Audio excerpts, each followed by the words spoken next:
Hey everyone, hope you're doing well. It's been a brilliant day so far. I'm doing on my first day of a 3-day intensive business training, and it's been so fantastic.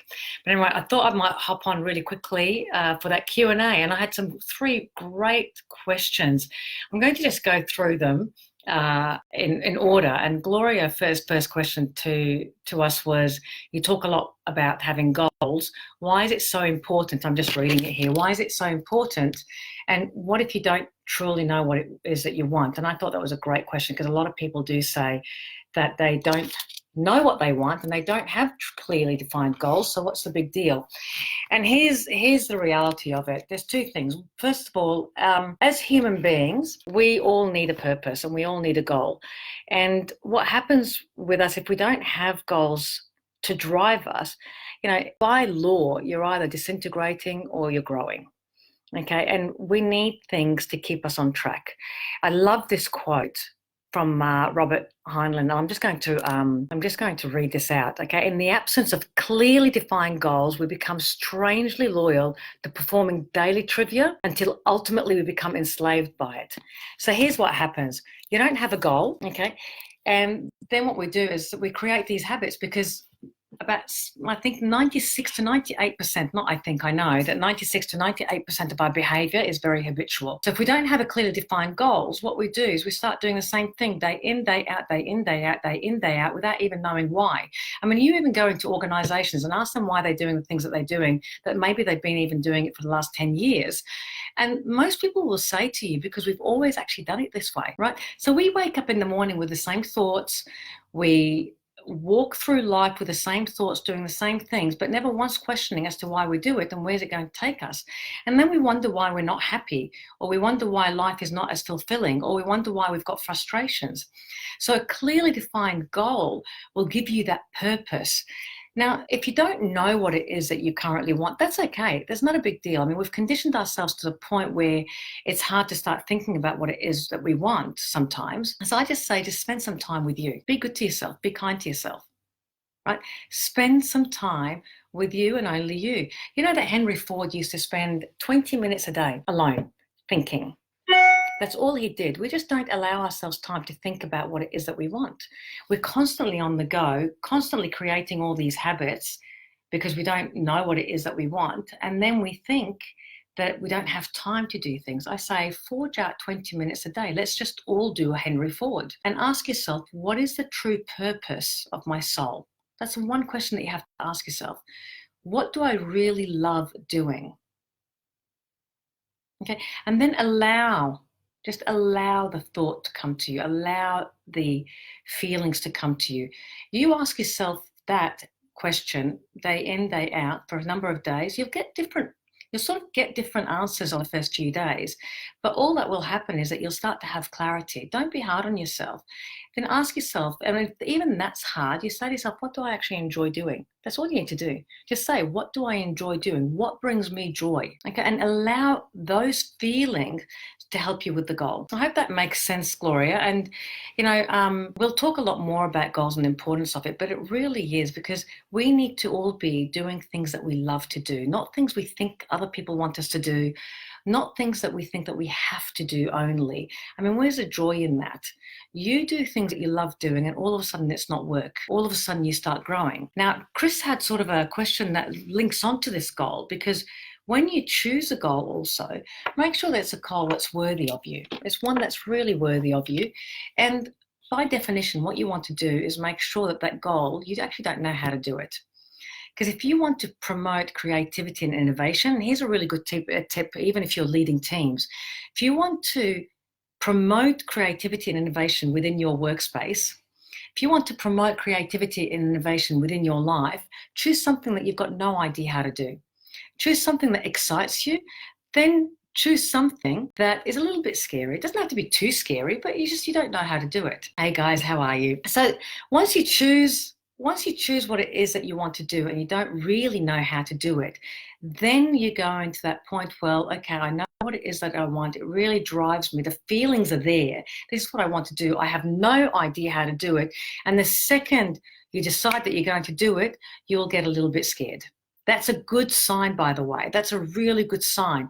Get a little bit excited, get a little bit scared, and make sure you have no idea how to do it, because then you'll start coming up with inspirational ideas as well as being quite creative and innovative. If this is not making any sense or anything like that, or you need more information, by all means, please add it onto the comments or DM me, and I'm more than happy to go through this, because I so love this concept of not knowing what it is that you're doing. Most people think that they should do things that they know, but they know how to do it and it's going to come easily to them.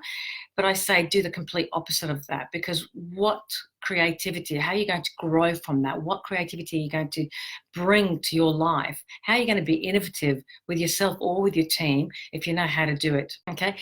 So then, Chris, what happens is that you set that big goal, because Chris is saying, well, I'd really like your help, Reem. I've set the goal and it's way out there. It's scary and it's exciting. But what happens then is that you start to go through doubt and some negative self-talk.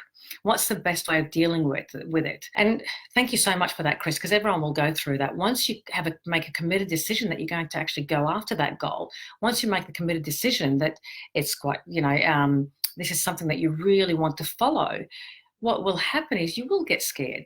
But things won't always work out. You'll get negative thoughts. Who do I think I am to be doing this? Who's going to follow me in the first place?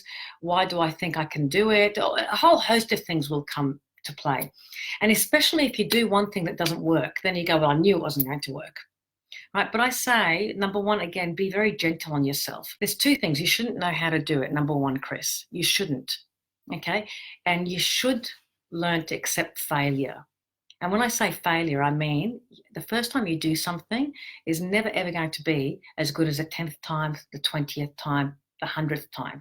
As long as you just accept that. Once you come to acknowledge that all I'm doing is taking one step at a time, one small step at a time towards my goal, one small step, and the outcome it is that, or the outcome that I'm about to get, you shouldn't be attached to it. So it's not the outcome that's important of the action that you're going to take. What's more important is that you're taking the action, because success is the progressive realization of a worthy ideal or a goal.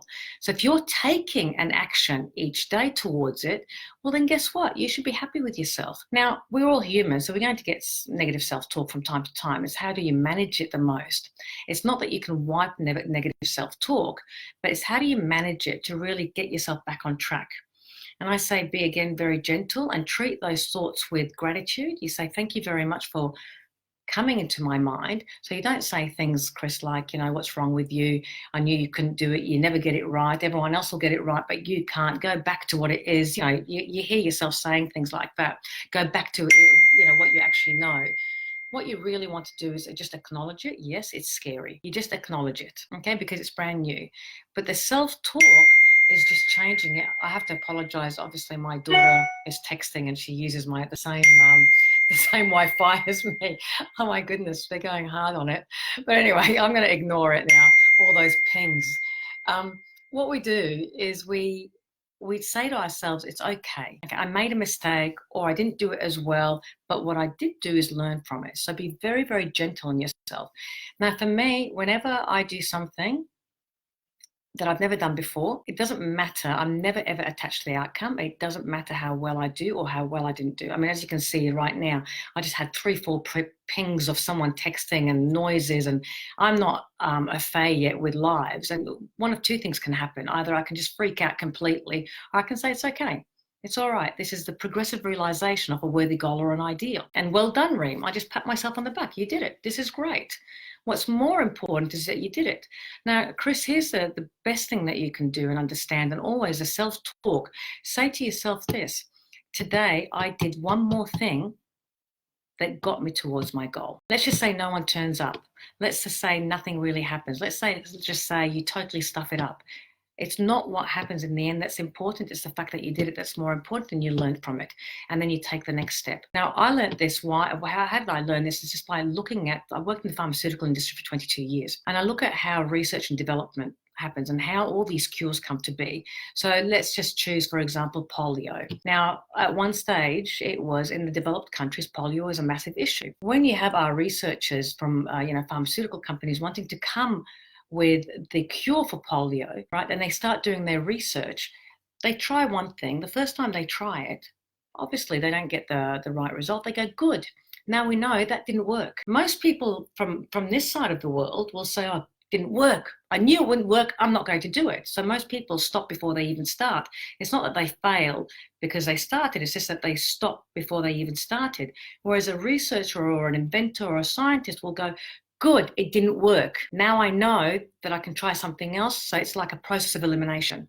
So they move that to the side and they go next, and they go next, and they go next. So if we change our mindsets to that, you start talking to yourself in a completely different way. You go, good, that didn't work. I'll try something else. I hope that makes sense. And again, if you have any other questions, just let me know. So that leads me on to the last question here, which is from Wanda.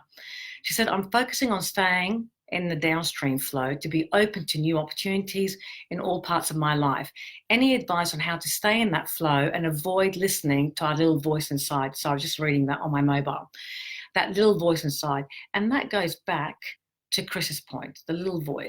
It's all around to do how our mind works. Our paradigms, which are just in our subconscious mind, which are just our habits that we've created over the years. It's our operating system is designed to protect us. The challenge for us these days is that way back when, our subconscious minds were trying to protect us from either, a lion eating us or a bear chasing us or whatever it may be. These days, we get one email that we don't like and our bodies behave as if there's a bear or a lion chasing us, right? And we go into this little voice saying to us, either fly or fight, run away, don't do it again, who do you think you are, that sort of thing. It's just our minds trying to protect us. And all you want to do is just recognize that, Wanda, recognize that and say to yourself, okay, all I have to do is take one small step at a time. So here's what you do when you have the big fat goal, that really big, scary, audacious, exciting goal. If you just go after that without thinking about the first step that you have to do, you might scare yourself off because that's the way our mind is designed. It feels like it's too much, so it wants to bring us back to safety. But all you have to say to yourself is, what is the first step? Today, what is one thing I can do that's going to lead me towards my goal? It could be writing an email. It could be doing a live on Facebook. It could be texting someone. It could be inviting someone for a coffee. It doesn't matter what it is. It could be, if you're setting up your own business, just getting the ABN from the tax department. It could be going and getting a logo. It doesn't matter what it is, so long as each day you're only doing one thing. And never, ever, ever think about what you're going to do in 3 steps time before you do this one thing.